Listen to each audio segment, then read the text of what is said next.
Namaskar my friends, today I'm back with another review and today we'll be looking at Hasbro Studio Series Transformers Rise of the Beast movies Big Bad Scourge. Yes, he is the baddie, he is the villain in the film and we will be taking a look at him. And no, it wasn't Scourge who destroyed the box. The box was destroyed because of two reasons. One, when this box was sent to me, the packaging wasn't very good. The packaging was actually very poor.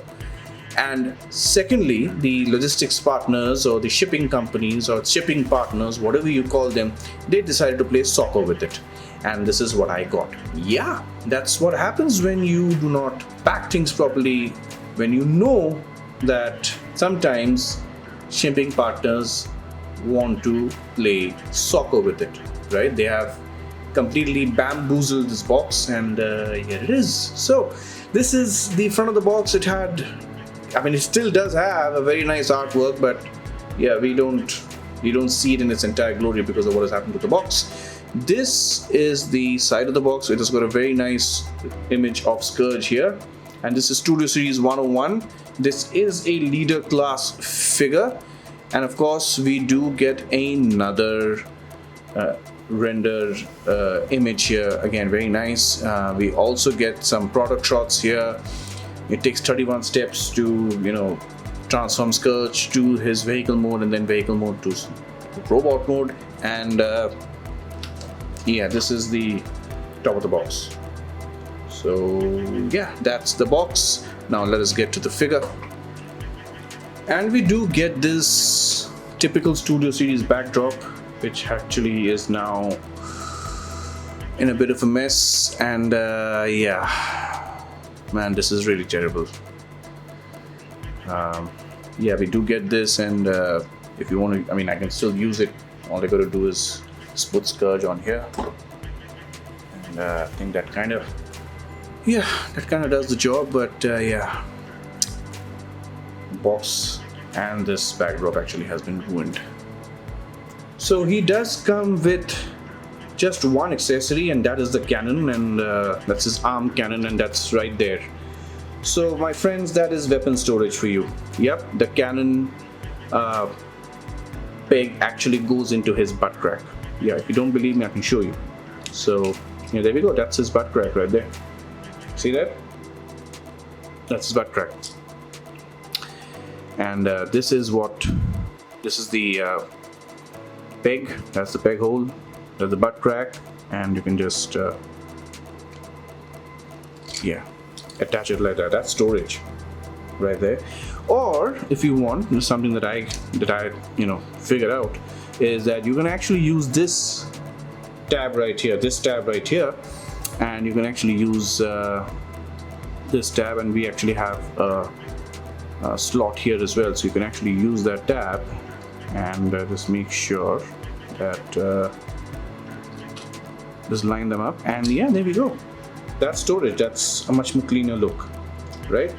But then you do get this backpack problem here, the kibble going on here.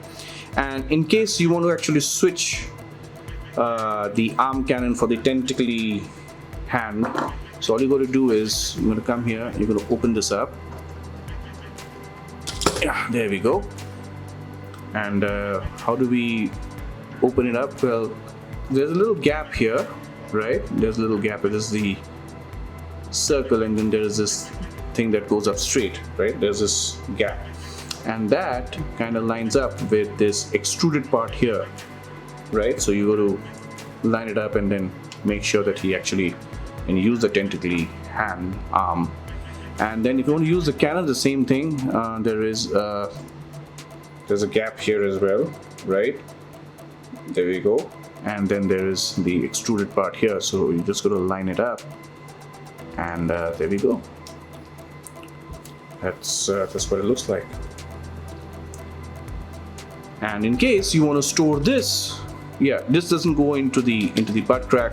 This one actually has a slot here, and you can use this tab, and all you got to do is just put them together, make sure they line up, and that's it. Yeah. It just shows that Scourge actually now has a tentacly tail, But yeah, that's what it looks like. I think the storage part could have been a bit better, but well, that's all that we get as far as storage is concerned. And we finally have Scourge in hand, and first thoughts while holding this figure right now, he does have a little bit of weight to him, alright? So he doesn't feel very cheap. And that is good, it's not hollow plastic. He does have a little bit of weight to him, and he does have a shelf presence. He does look really nice when you put him on the shelf. I really like the molded details on him, and I'll talk about that in a little bit. But overall, first thoughts, he's actually very, very nice to hold, and he's actually quite well put together, and that is something that I quite liked. So talking about the sculpted details, we just focus here on his chest. Right behind the grill there, he have got all these the insignias, or the I think it's called an insignia, right, of other factions or faction members that he has killed. He has killed Autobots, he has killed Decepticons, he has killed his own kind, he has killed Terracons, he has killed Maximals.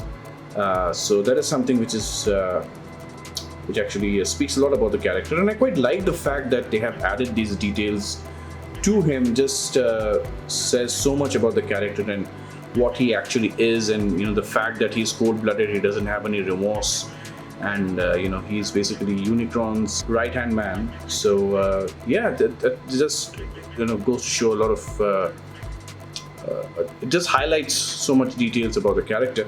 And as you can see here on his grill, that he's got all these all these chains right here, holding his grill, holding the chest together. And the same thing can be said for the legs as well. He's got these chains sculpted here on his blade as well, which is pretty cool. He's got a lot of details right there. Again, details all over this figure, which I really liked. Here these tentacle hands as well, and overall I think this is a really nice piece. We've got some weathered paint right there as well. Got some nice details all over the figure, and I quite like the way this looks. And although we do get so much of details on the figure, this figure does have some major problems. And one of those problems that is that if you actually have a look at the figure, like if I just zoom out a little bit, and if you actually have a look at the figure, right, do you notice something? Right now, if I cover this area, right, you can see that this is a well-built robot, right? This is a guy who can actually knock the daylights out of you, right? It looks good. And if I remove my hand and I only show you his legs, that looks so bad. I don't know what Hasbro were thinking, but that looks terrible. That absolutely looks terrible. How on earth can those two legs hold up something as heavy and as broad as that? And by that I mean the upper body, right? He doesn't have any kibble, which is fine, but then again, this whole thing, this whole backpack of his, this whole truck part here, the roof of the truck, it kind of kills the silhouette. If they could have done something about this entire area, this entire truck roof, then this silhouette could have been so much better. And this is why this figure sort of kind of falls flat because of what's happening here and what's happening here. And more importantly, as you can see, that the face is actually pretty good. That's a really good face head sculpt, but that is not movie accurate. Now I understand this part because Hasbro may have produced this figure based on early concept art, so maybe they must have changed the whole head model during production. Who knows? We don't know that, but this is not movie accurate. And another problem that this thing has is that you can actually see the joint here, right? It kind of takes away the illusion. You kind of see this joint here right under this whole chainmail thing going on. You can see the joint there, and that kind of takes away the illusion. And then when you try and articulate his head, you see what's happening here. That is not expected. You're getting this whole elongated neck situation going on here, and the whole lollipop syndrome happening, and that is something that I think could have been engineered a bit well. Although I have to say we are getting a lot of light piping here thanks to this. We are getting very nice light piping. If I can just show you the light piping part, I don't know if that's visible. Yeah, there we go. Right, we do get some light piping, and looking at his chest, it seems that there's a furnace in his chest, and it's all fire, and his eyes are all lit up because of light piping. All those things are fine, but these are certain things, especially the legs. My goodness, he just skipped leg day. My goodness. So these sort of things are not expected, especially when you're paying a hefty amount of $57 for this guy, and that does not include shipping. There is a problem here. There is a major problem going on here, and I don't like it. And another issue that I have with this figure is these smokestacks. Every time you try and pose the figure, these kind of fall off like that. See? They could have probably had a tab or a slot here just to hold them in place, but no. Look at that. That looks ridiculous. That looks terrible, and this is something that this figure could have benefited from if they had used a tab and a slot there just to keep those smokestacks in place. And I don't know why they didn't do that. So this is a missed opportunity for Hasbro. This could have been a fantastic figure, but it just, now that I talked about it, it's not a decent release. It's a very average release. Some people may not agree with me, some people may agree with me, but my job is to give you an honest opinion, an honest review about what I feel, which is, this is a very average release. But there are a couple of things that I do like about this figure, and I quite like this gimmick that this one has. You see, you actually get articulated hands here, fingers actually, and you can open that up, and then you can sort of take this off, right? And then this one kind of folds up, and this one sort of, it's on a hinge, it's on a double hinge, I think. Yeah, oops. Oh yeah, and one more thing, every time you hinge, this thing pops off. So be very careful when you're trying to mess around with this, alright? This thing pops off, it's got a habit of popping off every now and then. It's good, I mean, it doesn't break, but you don't want this thing to pop off. So they've done kind of well here. They've got a double hinge here. Let me just make sure that, yeah, something like that, right? So you can actually pose him without him holding the blade here, which is kind of cool. And the blade has also got some very nice sculpted details as well. So that is something which I really appreciate. So like I said, this figure had a lot of potential, but it could have been better. And I also like this gimmick as well. These tentacle hands, these articulate as well, which is pretty cool. So yeah, there we go. But overall, as far as the sculpting is concerned, as far as there's not much paint here in any case, but what we get, it's pretty decent. But then again, when you talk about those problems, the legs, the head, the smokestacks, there is a major issue that Hasbro really needs to look at. So now let's have a look at the articulation of this figure, and we actually have two joints here, one at the neck, one inside the head. So you can actually, there we go, Scourge can look up quite a bit, and the neck doesn't quite move back here in this case when he's looking up. But in case he wants to look down, the neck does look down, and that's his range for looking down. That's ridiculous. That looks ridiculous, but that's the range. You don't need to push it down that much, but yeah, he looks down quite well. It does have a nice side-to-side rotation here, and you can actually rotate it 360 degrees. And we don't really get any tilt here, not really, because I mean the neck, the face alone can actually get a little bit of tilt, right? But the neck really doesn't. But it kind of wants to fight, so you know, we'll be pushing it. So that's the articulation here. So now for the shoulders, we actually get a joint here, and then we get a joint here. So this together, and this is probably because of the transformation, we actually get a very nice range, which is actually pretty cool. By the way, the shoulder does go a total of 360 degrees, but it cannot because of this backpack, and these smokestacks also kind of articulate. I don't know, they're loose floaty pieces, right?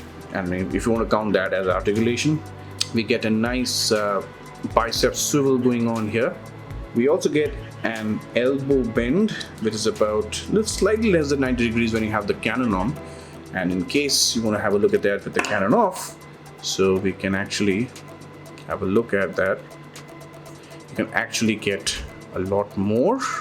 No, we don't. We actually get it right up there. Now for this arm, we actually get the same 90 degrees range.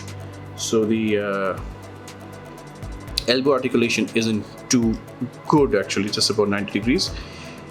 And we get a nice waist swivel going on here, which is cool. We don't get any sort of ab crunch, neither we get any side to side. I did show you this. His fingers, his entire hand sort of articulates, which is a nice feature.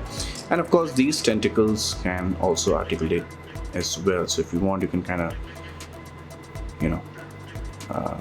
recreate some of the movie scenes if you'd like. And as far as the legs are concerned, he does kick quite a lot. That's a very, very good range. We do get a thigh swivel as well. We do get a nice 90 degrees here of knee bend. And as far as the ankle is concerned, now when this figure is actually in the box, the ankle is sort of locked in like this. So you got to pull it out, and now we actually get a very nice range here going up and forward, and we do get a very nice rocker as well, ankle rockers as well, which is pretty good. Now let us have a look at the transformation, and for his transformation you need to have his tentacly arm or hand here instead of the Canon. So yeah, you cannot transform him if he has the Canon on. You need this arm.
And here is the truck mode, and personally this is my favorite mode in this figure. I really like what Hasbro have done here, and I really like this truck mode. And it's got a very Mad Max looking vibe to it. It's got a very evil looking vibe to it, and I absolutely love it. I think this truck mode really suits the character a lot. And another thing which I absolutely loved about this truck mode, this particular feature where you open up the cannons and you place it here on the back, and this is actually very film accurate. It's actually very screen accurate, and I absolutely love it. So this is something which I feel is really good. The truck mode is not perfect though, because it does suffer from problems here. It doesn't really have tail lamps and all that. But having said that, the front of the truck actually looks very good. And there's one thing that I absolutely love: all those faction members that he actually killed, you can see all the insignias and everything here. He's got it right there, as trophies in front of the grill. That was slightly hidden in robot mode, but here it's absolutely clear, it's visible, and it actually looks very cool, and I absolutely love this. Another drawback about the truck mode is the fact that these do not stay in place, and that is something which is not too good.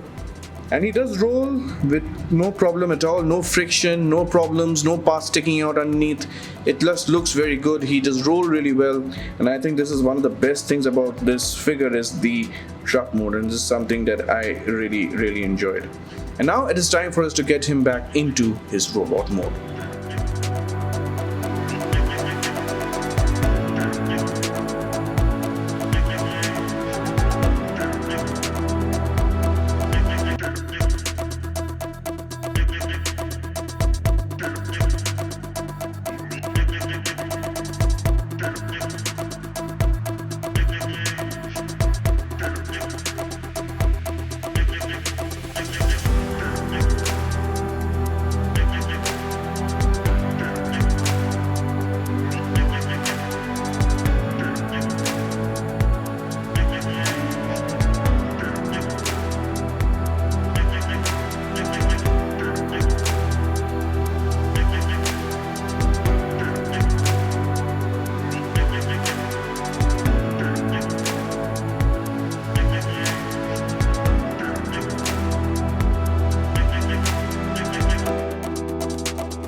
Now it is time for some comparisons, and as you can see, this is Scourge here with YOLO Park Optimus Prime, Studio Series Rise of the Beast Bumblebee Studio Series 100, Siege Hound, and YOLO Park Optimus Primal. And here he is with the MDLX Optimus Prime and the MDLX Bumblebee. Now this is not a bad scaling here.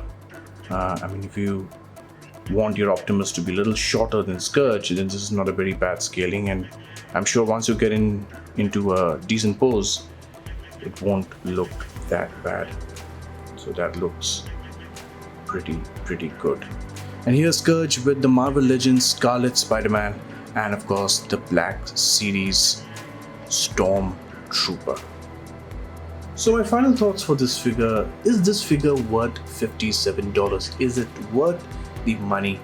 And well, it's a bit of a yes-no situation. No, because obviously this figure does have some problems. The thin legs, the kibble, spreading onto the sides, and of course the smokestacks being very loose.